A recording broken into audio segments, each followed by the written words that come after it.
কংগ্ৰেছত যোগদান কৰিয়েই বিতৰ্কত ৰেজাউল কৰিম চৰকাৰ।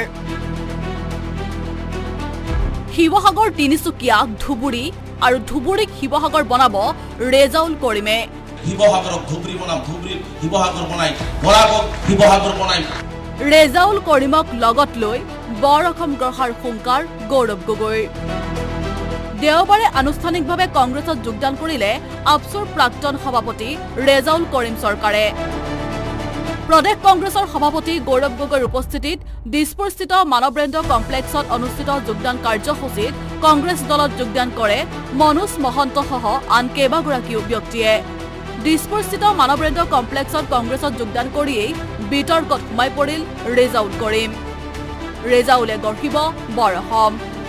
ধুবুৰীক শিৱসাগৰ তিনিচুকীয়ালৈ ৰূপান্তৰিত কৰাৰ বিপৰীতে শিৱসাগৰ তিনিচুকীয়াক ধুবুৰীলৈ ৰূপান্তৰিত কৰাৰ পণ ল'লে কংগ্ৰেছীগৰাকীয়ে। শিৱসাগৰক ধুবুৰী বনাম, ধুবুৰীক শিৱসাগৰ বনাই, বৰাকক শিৱসাগৰ বনাই, তিনিচুকীয়াক ধুবুৰী বনাই একেলগে একত্ৰিত কৰি সমন্বয়ৰ বাৰ্তাৰে, উন্নয়নৰ বাৰ্তাৰে আমি একেলগে অসমখনক আগুৱাই লৈ যাওঁ। এইদৰেই শিৱসাগৰ তিনিচুকীয়াক ধুবুৰীলৈ ৰূপান্তৰিত কৰাৰ পণ লৈ ৰেজাউল এইবাৰ ওলাই আহিল বাহিৰলৈ। উপস্থিত সাংবাদিকক উদ্দেশ্যি কংগ্ৰেছী ৰেজাউলে ক'লে, হিমন্ত বিশ্ব শৰ্মাৰ দিনত অসমত শান্তি সম্প্ৰীতি বিনষ্ট হৈছে। বিনষ্ট হোৱা শান্তি সম্প্ৰীতিক পুনৰ উভতাই আনিব কংগ্ৰেছ নেতাগৰাকীয়ে। আৰু মই আশাবাদী যে অসমৰ ৰাইজে এইবাৰ নিশ্চিতভাৱে গৌৰৱ গগৈ ডাঙৰীয়াৰ নেতৃত্বত এখন মানে সুন্দৰ অসম, বৰ অসম, সমন্বয়ৰ অসম, ভেদাভেদ নোহোৱা অসম, সাম্প্ৰদায়িকতা আঁতৰাই আমি অসমখনক আগুৱাই লৈ যোৱাৰ কাৰণে যি কাম হ'ব সেই কাম নিশ্চিতভাৱে আগন্তুক দিনত এটা ভাল ফল পাবলৈ আগবাঢ়ি গৈছে। পাৰ্টিত মই আজি জইন কৰিলোঁ, গতিকে পাৰ্টি এতিয়া যি দায়িত্ব দিব সেই দায়িত্ব মই নিষ্ঠা সহকাৰে পালন কৰিবৰ কাৰণে চেষ্টা কৰিম। কাৰণ অসমৰ বিশেষকৈ মই যিহেতু সংখ্যালঘু সমাজৰ পৰা আহিছোঁ, সংখ্যালঘু ৰাইজৰো বহু সমস্যা আছে।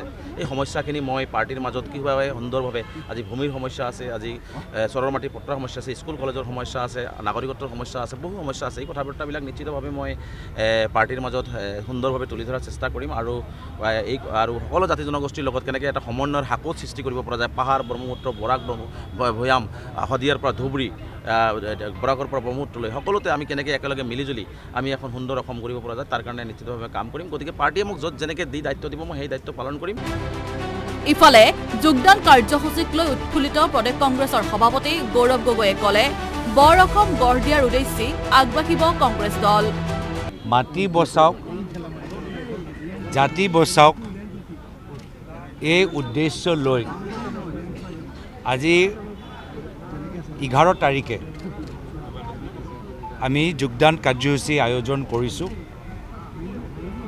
অসমৰ ৰাইজ একত্ৰিত হৈছে নিজৰ মাটি বচাবলৈ, নিজৰ জাতি বচাবলৈ, আমাৰ অসমীয়া সংস্কৃতি বচাবলৈ, আমাৰ ল'ৰা ছোৱালী নিৰাপত্তাৰ বাবে।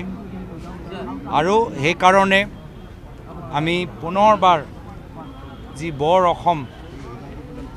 অসম লৈ আমি সকলোৱে গৌৰৱ অনুভৱ কৰোঁ, আমি নতুন বৰ অসম গঢ় দিবলৈ আজি সকলোৱে একত্ৰিত হৈছোঁ।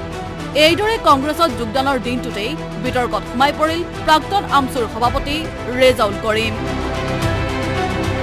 গুৱাহাটীৰ পৰা ভিডিঅ' জাৰ্নেলিষ্ট দীপুৰ সহযোগত ৰুবুল ৰহমানৰ ৰিপৰ্ট, আছাম টক্স।